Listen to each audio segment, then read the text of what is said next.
Coaching is one of the best tools that you can have in your toolkit as a new manager or even an established manager. It is the way that you can create accountability and ownership with your team by focusing on asking questions and focusing on solutions and moving forward.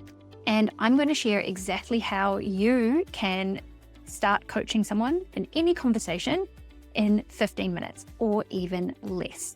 Hey, I'm Tash, Certified People Leadership Coach, helping you become a confident and respected manager that people actually want to follow. And I'm doing this episode because this is a full topic that we cover in my leadership program, VIP Leaders. But I know that many of you likely want to start coaching now to get better out of your team and also to reduce your workload, because that is another great thing that coaching can do for you. It can lessen the workload by transferring accountability and ownership to where things actually need to be. And I'm going to keep this episode nice and short and sweet so that you can get exactly what you need out of it. So why is coaching the better management approach? Because coaching fundamentally creates ownership and accountability. And this is what we want in any team that we are leading, because this is one of the foundational pieces of a high-performing team. When people are accountable for what they do, what they're delivering, and they have a sense of ownership over their work, they are going to be more bought into what they do. They are going to want to do better work because they have skin in the game. And coaching is a really key way that you can help foster this and cultivate this within your team. It also cultivates self-growth. By focusing on individuals coming up with their own solutions, by asking questions to get them to critically think, to ideate, to explore, it helps to actually foster and cultivate their own self-growth as well, which they may not actually know is happening at the time, but that is what you are doing underneath the surface. And fundamentally, coaching in and of itself is problem-solving orientated, and it is also future-focused. Often a lot of times when we are working with people who don't hold accountability or they don't hold a sense of ownership over what they do, there can be a lot of finger pointing, blaming, and looking to the past to why things aren't working. Oh, because this happened, and oh, it's that person's fault, and I don't know what happened. Whereas coaching, because we're focused on asking questions, we create that sense of forward momentum. We're using questions to focus on where we're at right now and where we want to move forward to. That is really what happens when we focus on coaching our people instead of directing our people. Now, the other reason, which I talked about just at the beginning of this episode, is it can actually help to lighten your workload. If you create a sense of self-accountability and self-ownership and self-problem solving within your teams, people are more likely to start solving problems on their own. They're not going to come to you for every little thing, wanting your input, wanting your insight, wanting you to say, yes, that's a good idea, because they're going to start cultivating that self-trust that they can do it themselves.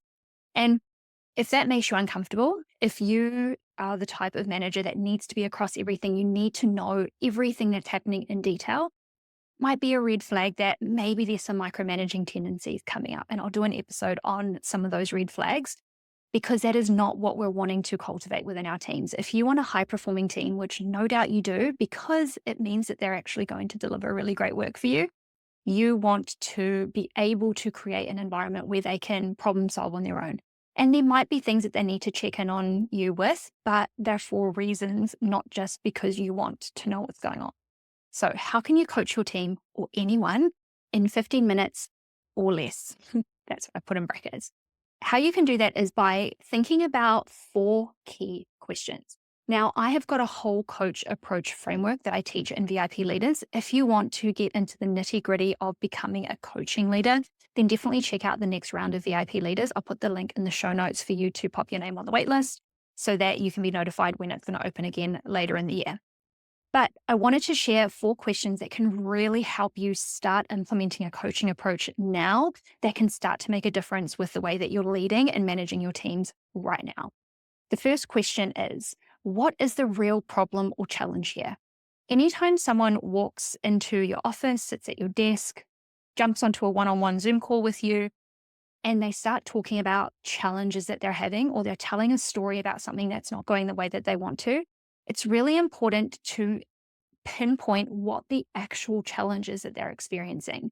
This is really important, because when people start spiraling and going down story holes, they can lose sight of what the actual problem is. This also helps to pinpoint what their part in this problem is instead of finger pointing and blaming. And we want to use what questions as much as possible, because why questions can lead to more storytelling in the sense of finger pointing and blaming. And that is what we're trying to stay away from. So the first question is, what is the real problem or challenge here? Get really crystal clear with them what they're actually here to talk to you about. And this is a really key one, so that they actually know what the real problem is, rather than you are trying to filter through everything that they're talking about and trying to figure it out. Then once you've identified what the real problem is and they've identified it, the second question is, what outcome or solution are you looking for? This is the next part in accountability and ownership. What is it that they are looking for as the outcome from this problem? What do they want out of this conversation? What do they want from this problem with this project or with this team member or with this stakeholder or this client? What outcome or solution are they looking for? And it's really important here that you don't try and overstep here and be like, oh, I think this is the outcome you should look for, because you are then directing this solution rather than them trying to figure it out. So this is a really key one, because this is going to start to direct the conversation to make sure that anything that we talk about from here is helping us to get to that outcome or that solution. Really important. The third question, what options do you see or are available to you to get to that outcome? Now, this is going to be a little bit more of that exploring stage of the conversation, but really looking at what are the different ways that you could go about getting to that outcome or that solution. What are the steps that you need to take in order to get to that outcome? Now, there might be multiple steps that they can't do straight away. So then you go, what's the first step? What's the first action that you would take? What's the first option you need to explore in order to figure out that you would be able to get this outcome? Again, we're using that you language. What options do you see are available? Not, I think you should do this, or I think this option would be the best one.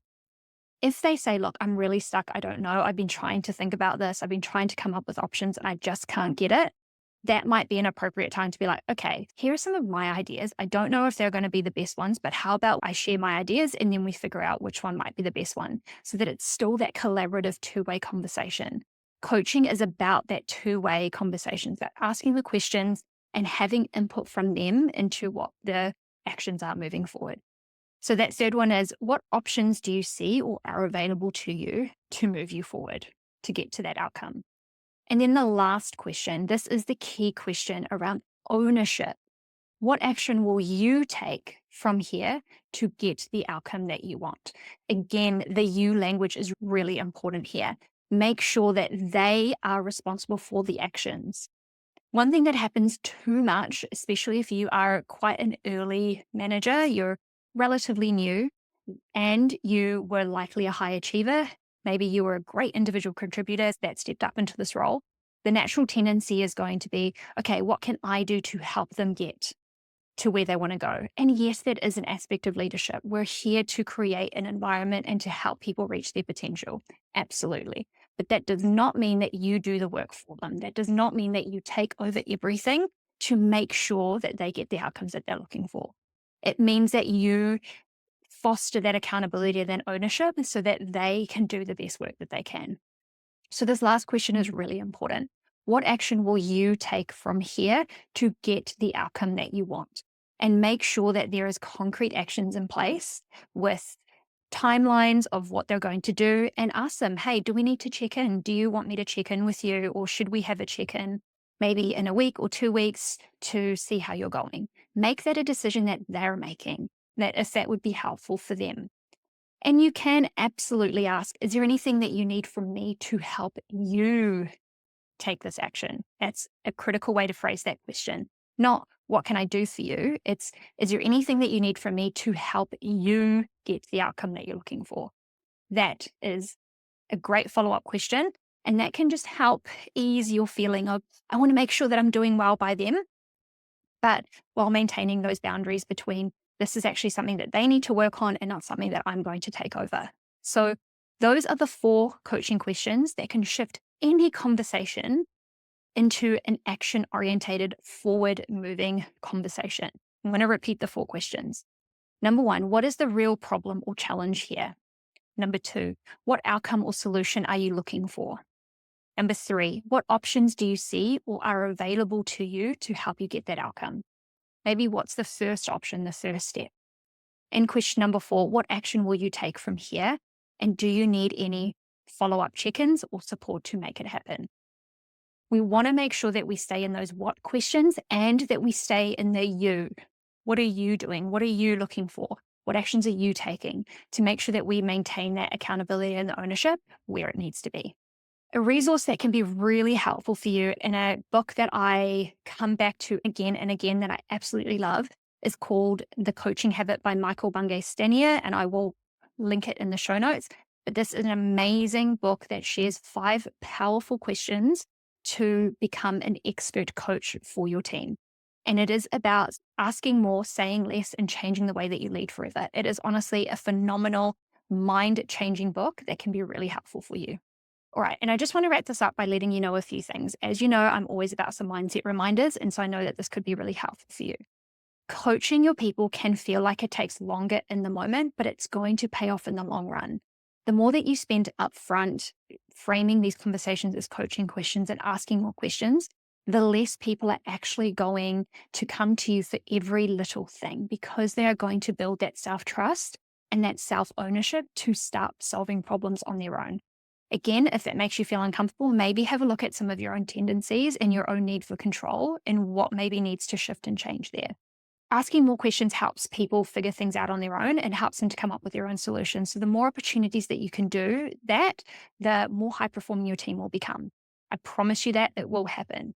And it will lead to more self-sufficiency over time, which will help to lessen your workload, which will help you feel less overwhelmed so that you can focus on the things that matter, like having really impactful one-on-ones with your team, like working on the strategic work and being in that high-level visionary space. That's where you want to be. All right. That is how to coach your team or anyone in 15 minutes or less. I really hope that's helpful for you. If you are looking for community and support, real-time strategizing to help you lead better, the Leaders Lounge membership community is the perfect place for you. This is the coaching community for new and emerging leaders to strategize in real time and get real-time coaching and support to help you lead more effectively. So if you're feeling a little bit alone, overwhelmed, and isolated right now, trying to figure out how to do all of this stuff on your own, you don't need to. You can jump into the Leaders Lounge now before our next quarterly challenge kicks off in April, and it's only $45 a month, which is less than a dinner out. So hey, coaching for $45 a month is optimal. So if you want to know more, head down into the show notes below, click on the Leaders Lounge. You can find out everything that you need about it. And as always, you can reach out to me and ask any questions. I'd love to have you in there and to support you to become an amazing, confident, respected leader that people actually want to follow. All right. Hope you have a great week, and I'll be back in your ears next week.